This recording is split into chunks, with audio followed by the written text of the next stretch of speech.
Welcome to HTML5 Tamil tutorial part 26 நாச்சுனோ இப்போ பார்த்தோன்னா இந்த டுட்டோரியலில் ஒரு வீடியோவே எப்படி நம்ம வெப்சைட்டில் ப்ளே பண்ணுறது அப்படின்றத காட்ட போகிறேன். இங்கே பார்த்தீங்கன்னா அதுக்கான ஒரு டேக் இருக்குது, நான் எழுதிடுறேன். அந்த டேக் நேம் பார்த்தோன்னா அந்த டேக் எழுதுறதுக்கு முன்னால் நம்ம ஒரு சின்ன கிளாஸ் மாதிரி க்ரியேட் பண்ணிக்கலாம் டிவ் வச்சு. ஏன்னா அது எதுக்கு அப்படின்றது நான் அடுத்த கிளாஸில் சொல்கிறேன். அதுக்கு ஸ்கின் அப்படின்னு ஒரு ஐடி நேம் வச்சிடுறேன். இது ஏன் யூஸ் பண்ணுறேன் அப்படின்ட்டு நான் நெக்ஸ்ட் கிளாஸில் சொல்கிறேன். இப்போது இதுக்குள்ளார நம்ம நார்மலாகவே தெரியும் டிவ் இந்த ஐடி எதுக்கு யூஸ் பண்ணுவோம் அப்படின்ட்டு டிசைனிங் கொடுக்கறதுக்காக. அதுக்கு சென்ட்ரலில் நான் இப்போ இந்த வீடியோ ப்ளே பண்ணுறதுக்கான டேக் எழுதுகிறேன். வீடியோ அப்படின்ட்டு எழுதிட்டு இங்கே பார்த்தோன்னா நம்ம இந்த டேக்கில் வந்து எல்லா ப்ரௌசர்லேயும் இந்த வீடியோ வந்து சப்போர்ட் ஆகும் அப்படின்னாலாம் சொல்ல முடியாது. நம்ம எல்லா ப்ரௌசர்லேயும் சப்போர்ட் பண்ணுற மாதிரி நார்மலாக இந்த MP4 ஃப்ளாஷு .mov அந்த மாதிரி வீடியோஸ் பார்த்தீங்கன்னா ஓரளவுக்கு எல்லா ப்ரௌசர்லேயும் செட் ஆகும். ஸோ நீங்கள் அந்த வீடியோவோட ஃபார்மேட் தெரிஞ்சு அதுக்கு தகுந்த மாதிரி போடுறது நல்லது. இந்த வீடியோ சோர்ஸ் பார்த்தோன்னா எங்கேருந்து எடுக்கணும் அப்படின்னா நம்ம வீடியோஸ் எங்கே சேவ் பண்ணியிருக்கோமோ அங்கேருந்து தான் அதுக்கான பாத் கரெக்டாக செட் பண்ணணும்.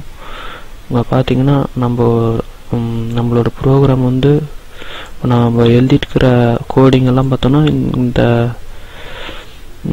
மைஜாவா அப்படின்றதுலேருந்து தான் நம்ம எழுதிட்டுக்கிறோம்.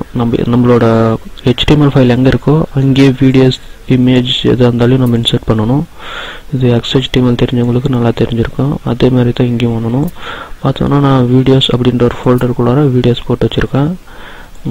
அந்த பார்த்து நாங்கள் செலக்ட் பண்ணிடுறேன். அடுத்தது வீடியோ சோர்ஸ்ன்ற இடத்துல வீடியோஸ் அந்த ஃபோல்டரில் 12 அப்படின்ற ஒரு வீடியோஸ் போடுறேன். அது 12 அப்படின்னு போட்டேன். ஆனால் அது என்ன ஃபார்மேட் அப்படின்றது நீங்கள் கரெக்டாக தெளிவாக எழுதணும். பார்த்தீங்கன்னா இந்த 12 செலக்ட் பண்ணிட்டு ப்ராப்பர்ட்டிஸ் போய் காட்டுறேன். தெரியுதுங்களா, இந்த ப்ராக்கெட்குள்ளார என்ன இருக்குது .mp4 அதுதான் இதோட ஃபார்மேட்டு. நம்ம இன்சர்ட் பண்ணுற வீடியோ என்ன ஃபார்மேட்டோ அதோட டாட் போட்டு நம்ம அதையும் எழுதணும். அப்படி எழுதணும்னா அந்த வீடியோ வந்து ப்ளே ஆகாது.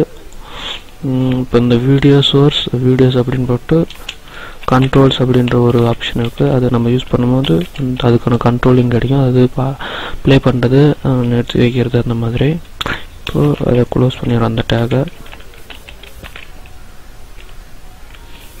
பாருங்க, இப்போ நான் க்ளோஸ் பண்ணிட்டேன். இப்போ நான் இதை ரன் பண்ணிட்டு சேவ் பண்ணி காட்டுறேன். சேவ் பண்ணிட்டு ரன் பண்ணி காட்டுறேன். இப்போ பார்த்தீங்கன்னா அதுவே டிஃபால்ட்டாக செட் ஆகிடுச்சு ஃபுல் ஸ்க்ரீன். இந்த வீடியோ பார்த்தீங்கன்னா கொஞ்சம் பெரிய சைஸ் வீடியோ, டெஸ்க்டாப் சைஸு, அதனால் அது ஒன்று இருக்குது. இப்போ நம்ம ப்ளே கொடுக்கும்போது பார்த்தீங்கன்னா அது ப்ளே ஆகுது. தெரியுதுங்களா,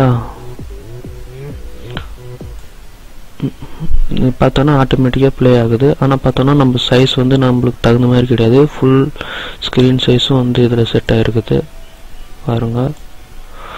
அதை நம்ம எப்படி பண்ணலாம், நம்மளுக்கு தகுந்த மாதிரி சைஸ் அப்படின்னு பார்த்தோன்னா அது பக்கத்துலேயே அந்த வீடியோக்கு நம்ம இன்சர்ட் பண்ண வீடியோ பக்கத்தில் அதோட வித்து அப்படின்னு நாமளே சூஸ் பண்ணிக்கலாம். நான் ஒரு 640 கொடுக்குறேன் வித்து. அப்புறம் வித்துக்கு அடுத்தது ஹைட் அப்படி கொடுக்கணும். ஹைட் வந்து ஒரு 360 கொடுக்குறேன். நான் தோராயமாக தான் கொடுக்குறேன். நம்மளுக்கு எந்த மாதிரி வேணுமோ அந்த இதெல்லாம் நாமளே சூஸ் பண்ணி வச்சுக்கலாம். இப்போ நான் சேவ் பண்ணிட்டு இப்போ நான் பாருங்கள், நான் மறுபடியும் ரெஃப்ரெஷ் பண்ணி காட்டுறேன். தெரியுதுங்களா, இப்போ பார்த்தீங்கன்னா நம்ம ஸ்க்ரீன் நம்ம கொடுத்துனுங்கிற சைஸுக்கு தகுந்த மாதிரி அது செட் ஆகிடுச்சு. இப்போ நான் பாருங்கள், நான் அதை ப்ளே பண்ணி காட்டுறேன். பார்த்தீங்கன்னா அதுவே ப்ளே